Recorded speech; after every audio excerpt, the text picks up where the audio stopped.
Hello, void and all who inhabit it. It's me, and I have more questions than answers for you today.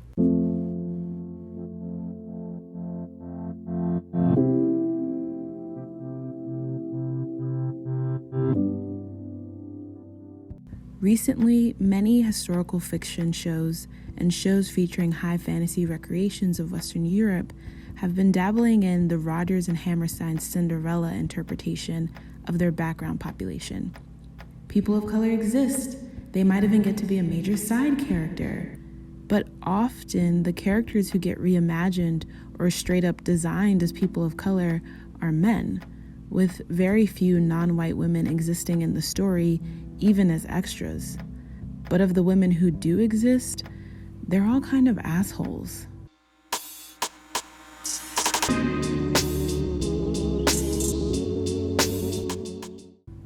Sometimes these characters are simply exhibiting behavior that is antagonistic to another character we should be sympathizing with, which is not inherently bad. Every story needs an antagonist, and women should be allowed to be that person. However, several of these women can be boiled down to two stiff archetypes. The first is the leading lady's rival. You have your lady Svenskas and Fringillas, antagonistic, borderline villainous women who also just happen to be the darkest woman in the cast. These women often serve as a foil by representing a stark contrast in beliefs and behaviors to the leading lady and exist at various levels of development, from half-baked tertiary nuisance to who. And secondly, there are the morally upsetting companions. These are your Mel Medardas and Viviennes. Not evil, so to say, just holding viewpoints that the audience, or characters the audience is living vicariously through, strongly disagree with. Pretty familiar as far as antagonists go, but in both of these we see the potential actualization of Helen Young's observation regarding the habit of whiteness in popular fantasy fiction. Fantasy stories operate within a sphere that is deeply influenced by key texts written by ye old dead and often racist white men who wove Western ideals into many aspects that became central for the genre. On top of that, their stories and stories influenced by them often center white characters. I just finished the rough cut and I feel like I need to more explicitly state this. Despite the fact that I'm going to mostly focus on characters from high fantasy fiction, I am bundling high fantasy and historical fiction together because both genres feature stories that are based, rooted in, influenced by Western interpretations of specific time periods and concepts. So yes, The Great and The Witcher are not at all similar shows, but the geographic origin of those stories places them on a similar continuum of expectation from audiences of what stories from that origin should look like, but also presenting adjacent interpretations of certain story archetypes or what have you. Like the idea of kings and nations and whatever. The way that is built up is very similar because they're both... Is Poland Eastern Europe? Is that where we're counting it as? European stories, we'll put it that way. Collectively, the history of domination of white bodies, voices, and stories in fantasy determines what can be done and how easily by any actor in the genre culture network. It's important to stress here, as Young does as well, that it's not impossible to move away from the Eurocentric history of this genre, but doing that requires more than just race bending a few main characters. Writing a genre story with intentional inclusion is very much a conversation worth having, but today's focus is on how the actions and stories of characters of color, specifically women, can still very much be driven by this ye old white-centered frame. To add to the flawed filter of fantasy, Young argued that fantasy habitually constructs the self through whiteness, and otherness through racist stereotypes, particularly but not exclusively those associated with blackness. These imagined worlds, the nations within them, the conflicts at the center of the narrative, the character posited as the hero, are all dominated by this same habit of whiteness. We can see whiteness as the norm across mediums, beyond prose fiction and into TV, films, comics, video games, and even tabletop gameplay. A very well criticized way this manifests is in stories that still buy into Western ideals of imperialism, but posit the most barbaric and ruthless of the fictional nations as the one populated with all the dark people. In Arcane, we have Mel being Noxon and Noxus being a violent, vicious kingdom that constantly conquers others. In Dragon Age Inquisition, we have Dorian being from Tevinter, and the Tevinter Imperium being a violent, cult-like kingdom that's consistently looking for a way to rule all of Thedas. Game of Thrones has Dothraki, and if all the human and human-like races are white, like in Lord of the Rings, don't worry, the fantastical evil species will still be racially coded. Stephanie Betts recently published an article about how elves are perceived in the Dragon Age fandom, in which she mentions the white appropriation of racialized narratives of suffering. But white fans looking for ways to imagine themselves as an oppressed group exist on a spectrum. On one end are the non-human species, i.e. elves, that white fans can easily project onto, as discussed in Betts' article. But on the other end is the presentation of those who are causing said suffering as people of color. Both the lack of awareness and absolute dedication to fragility needed to discuss how the overextending rule of a nation is a negative and then make all the imperialists brown is overwhelming. On the character level, emphasizing otherness, particularly through stereotype, can also be ported through who is presenting a clashing ideology or mindset to that which is set up as the ideal or sympathetic viewpoint. Returning to Arcane, Mel Medarda is a politician working with scientists Jace and Victor to harness the energy of gemstones in order to create something called Hextech. All three are residents of Piltover, an industrial and allegedly progressive city that looms over Zon, an undercity crushed into submission by Piltover's rule. There's a scene around the midpoint of the story that I think perfectly conveys the dilemma this trio presents. There is increasing concern that unrest in Zon will lead to violence in Piltover. As a result, Mel believes that Hextech should be used to construct weaponry as a potential defense. Victor disagrees, arguing that improving the lives of others was always the goal of Hextech, not ending them. Jace, a newly minted politician in his own right, is caught in the middle. For a viewer invested in the betterment of Zon, Piltover in general might leave a sour taste in their mouth, but especially a decision that is more beneficial to Piltover than Zon. Worst of all is the character who advocates for that decision. Additionally, Victor is originally from the Undercity, as are the other two major characters of the story. The show understandably wants us to root for the literal underdogs. A character arguing for the creation of weapons that could blast all of said underdogs to smithereens is in direct opposition to where our sympathy should lie, and thus pushed further away from our circle of empathy. Later in the show, we meet Mel's mother, who is determinedly more war-minded than she is, but I've seen a lot of people lean into Mel must be part Solarian, and that's where her kindness comes from. Still seeing the Noxian part of her as a violent hindrance to her being a better, kinder, more considerate person. Then there are the optics. Mel Medarda is opulent. Her gold-embedded skin is a stark contrast to sickly Victor and the other residents of Zon. Connecting back to the presentation of the darkest nations as the most vicious, Mel's visible wealth and power, in contrast to someone like Victor, curries a lot of people's goats. Through a romance-tinted fandom lens, Jace is also facing a relationship choice. To many people, the best option is Victor, by way of a deep vilification of Mel and her rationale. We'll talk about the relationship between audience and author later, but I'm bringing this up here as one of the many ways a character can be othered. It's not just, I want this character partnered with someone else, but this potential partner is a horrible, evil, inherently violent person who is manipulative and should die alone. The othering is amplified, allegedly sparked by disapproval of a character's point of view, but rooted in warped feelings of who should be able to do what. Regardless, at multiple points, Mel is seen as an other that can be disapproved of. An example without the romance element is Vivienne from Dragon Age Inquisition. Vivienne is a mage, advisor to an empress, and well-hated character across fandom. The main reason given by players for disliking Vivienne is honestly her tone. Condescending, rude, classist, the list goes on. However, ideology-wise, Vivienne is a mage who believes in the continuance of circles. The Circle of Magi, for the uninitiated, is an organization that trains mages in enclaves known as circles.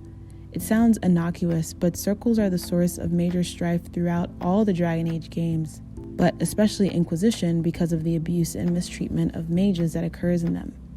So if you're playing as a mage, or as someone who sympathizes with them, which a lot of players do, a character arguing for the maintenance of a system that has proven itself harmful is in direct opposition to that value set. Vivienne's tone and the way she treats a few other liked companions enhances a distaste of an already difficult point of view for many players to consider. The combination of all of these factors make Vivienne easy to other, to cast aside as a ruthless and useless companion. Whether in a playable story or not, the othering of a character provides fuel to the fire of disgust towards Black women and women of color that so many high fantasy audience members enter new franchises primed with, based off a legacy of Eurocentric, sometimes racist narratives, let alone just, life.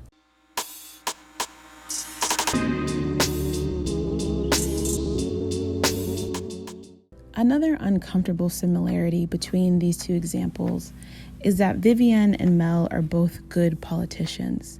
They understand how to play the game, and people hate that shit.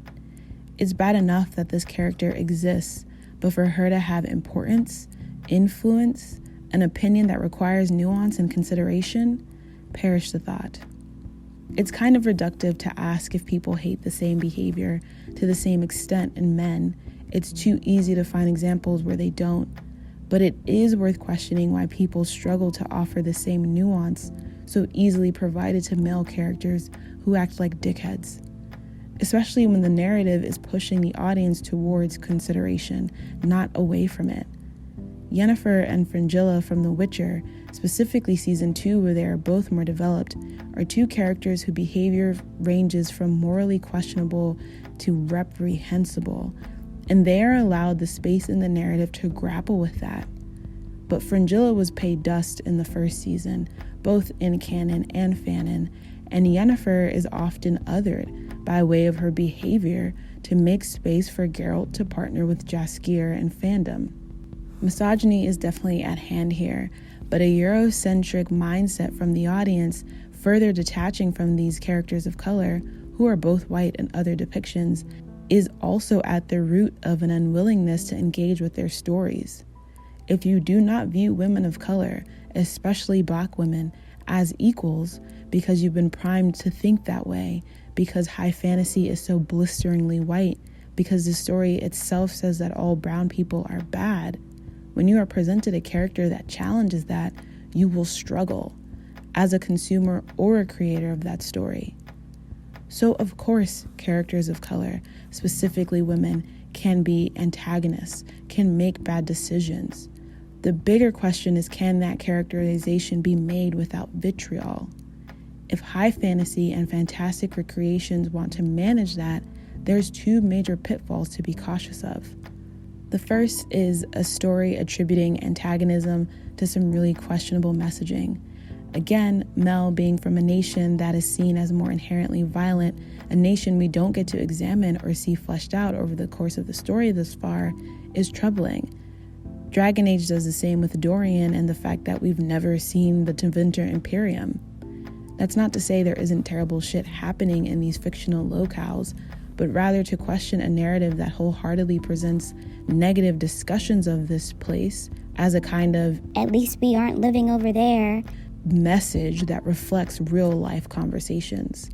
When new stories recreate these same harsh, often visible divisions between people based on origin, someone should stop and ask what is being said here. 2, there is an often simultaneous adverse audience interpretation of a character and a heightened influence of audience reaction on creation that can negatively impact characters' development. The increase in colorblind casting and race-bent characters is seen as a way to push all audience members away from the idea that certain narratives are limited to certain people. While it's difficult to prevent bad faith actors from interacting with this media, creators who are employing these methods should be cognizant and considerate of the impact that it'll have, beyond accepting praise for diversity. Colorblind casting doesn't negate people's potential of picking up on and buying into negative messaging. Again, see poorly coded races and kingdoms. But making key, potentially antagonistic characters people of color can also result in amplified reactions to behaviors. Two characters can commit similar acts, and audiences will react differently based on how each character looks, especially in white-dominated fandom spaces like those that are so common in fantasy-based narratives. If you, as a creator, know this, which in the year of our Lord 2021 you should, it should also affect the way you design and develop that character. Not to derail your story, but to have in mind the effort you are placing in making sure this character is rounded, that their humanity is shown alongside the uncomfortable decisions they may be making. Now more than ever, perhaps, we have examples of franchises shifting their storytelling in accordance to how viewers are interpreting it. Great news, producer. You no longer need to wait for conventions to discover ways to manipulate your audience. Simply hop into a hashtag and start scrolling. When this is with regards to relationships, it can be mildly annoying to consciously questionable. When it comes to poorly coded character development, reaction-based shifts to a story can range from destructive of the narrative to harmful of the portrayal of the character. Widespread distaste of the sole Black female character or the darkest person in the cast, resulting in a thinning out of their story or a deeper commitment to their vilification, is fucking gross, regardless of genre. But when it comes to fantasy and fantastical interpretations of reality, what does it say that even in the land of absolute complete make-believe, certain people are still seen as irritating, immoral speed bumps on the road to a happy ending? Sure, we can say that Mel Medarda or Fringilla or Vivienne or Lady Svenka should be able to be antagonistic without that choice alone being an issue. But what does the rest of the story set up for us to believe about them? What do their actions and plot lines show about the depth of their character and the complexities they present to the story? Do they get any complexities, or are these women just vessels for vitriol?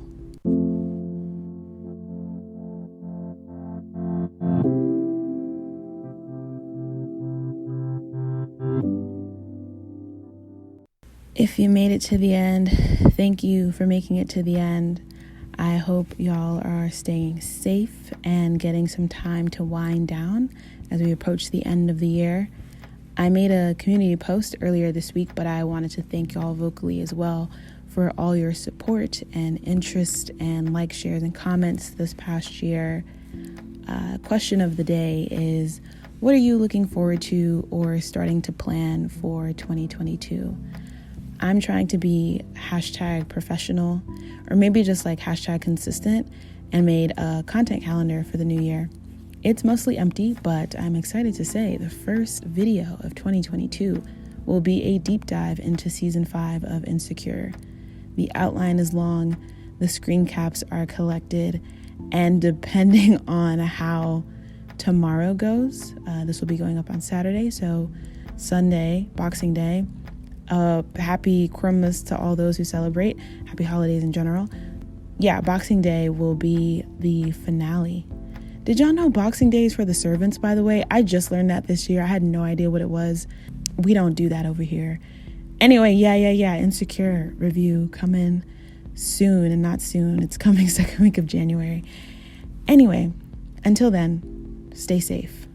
I'll catch you in the next echo chamber.